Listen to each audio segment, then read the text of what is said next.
Bonsoir les amis, ravi de vous retrouver. Ce soir nous accueillons Monsieur Nicolas Apcher. Bonsoir. Bonsoir. Vous êtes le directeur général des pêcheries Apcher et Fils. Exactement, oui, je suis directeur chez Apcher et Fils. Baisse de la production de crevettes, comment vous l'expliquez? Alors, je tiens à corriger encore une fois la notion de baisse de la production de crevettes. Il n'y a pas de rupture de la production, il n'y a surtout pas de rupture de la ressource. Nous avons une notion de saisonnalité, d'une part, et d'autre part, l'élément le plus important que tous les scientifiques de la place ont tendance à oublier, c'est qu'il y a encore une vingtaine d'années, nous avions 100 chalutiers qui naviguaient sur la zone et qui travaillaient et qui pêchaient sans aucune limite de restriction. Aujourd'hui, nous sommes 20 navires. Sur ces 20 navires, il y a maximum une dizaine qui tournent de manière aléatoire. Donc oui, effectivement, il y a une baisse de la production, mais pas en raison de la ressource. Donc j'aimerais bien qu'une fois pour toutes, on corrige ce point-là. Aucune information scientifique ne peut venir corroborer le fait que la ressource n'est plus là. D'accord. Comment vous expliquez justement cette baisse drastique du nombre de chalutiers sur la mer? Écoutez, C'est moins attractif pour les jeunes, il y a moins d'argent pour financer un bateau, parce que ça représente un coût. Comment vous expliquez ça? donc il faut traiter le problème sur plusieurs fronts. Déjà, effectivement, un chalutier neuf coûte, alors en fonction des options que vous allez choisir, en fonction du type de pêche que vous allez choisir, ça peut aller entre 1,2 million et 2 millions d'euros, uniquement l'achat. Ensuite, affréter un navire pour qu'il sorte, il faut comprendre qu'un chalutier qui quitte le quai coûte à son propriétaire entre 60 et 80 000 euros. Vous avez le carburant, en moyenne 50 000 litres de carburant, comptons une moyenne de 90 centimes le litre. Vous avez l'huile, l'accastillage, l'équipage. Pour chaque sortie. Pour chaque sortie, c'est-à-dire que lorsque votre bateau quitte le quai, il vous a déjà coûté en moyenne 60 000 euros. Et vous comptez les jours et vous regardez au fur et à mesure de la production ce que votre capitaine vous annonce chaque jour. Aujourd'hui, j'ai pêché tant de kilos de crevettes, tant de kilos de grosses, de petites, de moyennes, etc., etc. Et Donc vous c'est toujours comptez. un pari finalement, quand Ah on oui, quitte. c'est un pari perdant tant qu'il n'est pas revenu. D'accord. Donc oui, la crevette coûte cher en rayon, oui, je comprends, je conçois que les Guyanais soient déçus.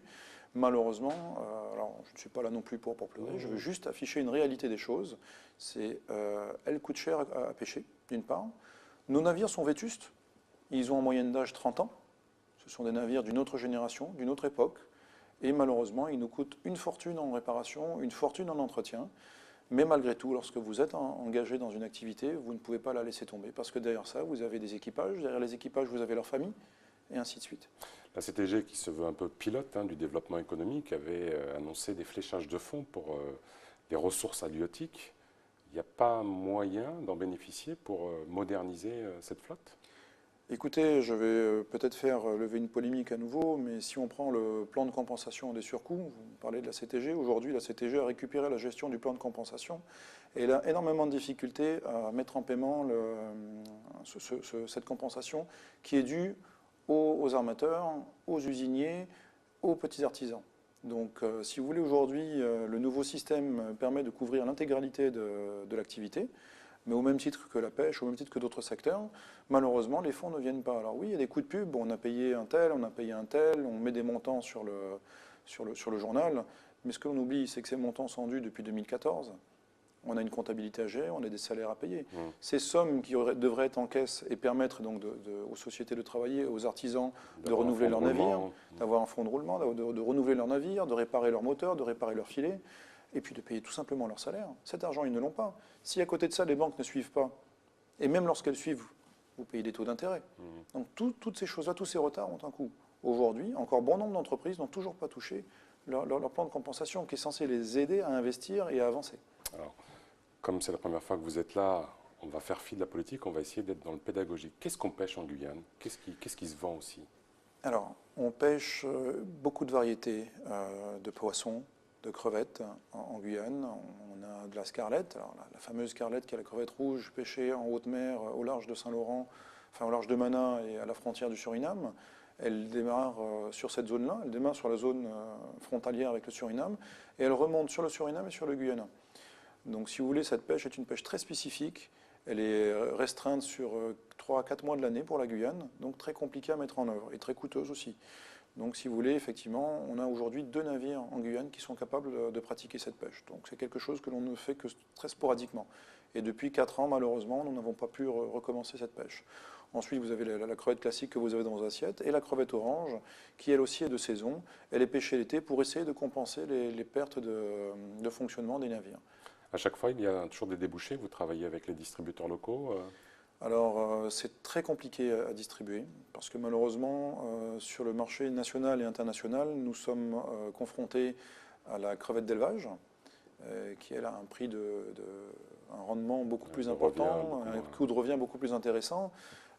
Pour vous donner un exemple, vous allez trouver en rayon dans les supermarchés guyanais en ce moment de la crevette d'importation au prix que nous payons aux marins. C'est-à-dire que ce n'est même pas notre prix de revient, c'est le prix que nous payons à nos marins pour la pêcher. Donc il est très difficile aujourd'hui de concurrencer ce type de production, sachant que ce que j'aime toujours dire, c'est que nous ne gérons pas des boîtes de conserve dans un dépôt. On dépend de ce que la mer veut bien nous donner, on dépend de la saisonnalité, on dépend des pluies, on dépend du soleil, on dépend d'énormément de paramètres. La Lune, malheureusement, c'est la nature. Et la nature ne nous donne que ce qu'elle veut bien apporter. Qu'est-ce que vous pourriez dire aux jeunes qui vous écoutent pour les inciter à intégrer ces filières halieutiques? Ou alors est-ce que c'est une filière qui est bouchée, réservée, cloisonnée, ou alors elle a des potentialités encore non exploitées? La filière pêche a un très fort potentiel.